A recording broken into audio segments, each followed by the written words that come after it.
ஒருத்தர் வந்து கருப்பு கலர் சட்டை போட்டிருக்காரு, கருப்பு கலர் பேண்ட், கருப்பு கலர் கண்ணாடி, அவரும் கருப்பா இருக்காரு, கருப்பு கலர் வாட்ச் போட்டிருக்காரு.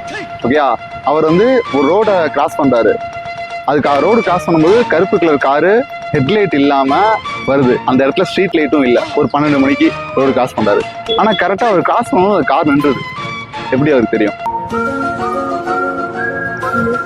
கண்ணாலதான் தெரியும். கண்ணால அதான் எல்லாமே இருட்டா இருக்கா, இது கருப்பா இருக்கா? கண்டிப்பா பெரிய இன்ஜினியரா வருவான். மகாபிரபு நீங்க எங்கே வந்துட்டீங்களா? கருப்பா இருக்கு. ஒரு 12 மணிக்கு ரோடு கிராஸ் பண்றாரு, கேட்டா கார் நின்றுது. ஐயோ ராமா, என்ன ஏன் இந்த மாதிரி தெரியலையா? நான் வர இன்ஜினியர்னு சொல்லி ரொம்ப பெருமையா நினைச்சிட்டு இருக்கேன். நீங்க தெரியலன்னு இப்படி சொல்லிட்டீங்க.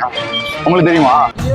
அமைதியா இருக்கிறத பார்த்தா நீங்க அதோட பெரிய படிப்பா? அது ஏன்டா என்ன பார்த்து அந்த கேள்வி கேட்டேன்? வெக்கமா? நீங்க என்ன படிக்கிறீங்க? பிஏ தமிழா? உங்களதான் திருக்குறள் கேட்டுருக்கோம். சரி, ஓகே.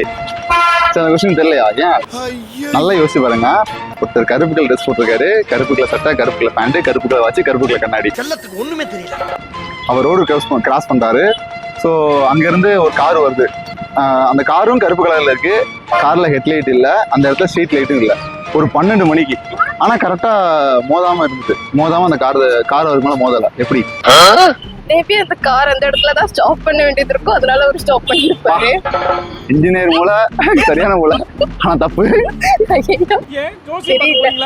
தெரியல தெரியலங்கிற வார்த்தையை தவிர எனக்கு எதுவும் தெரியல அப்படிங்கிற மட்டும் கேட்டாருங்க. ஆமா, ஓகே. நம்பி வாங்க, சந்தோஷமா போங்க.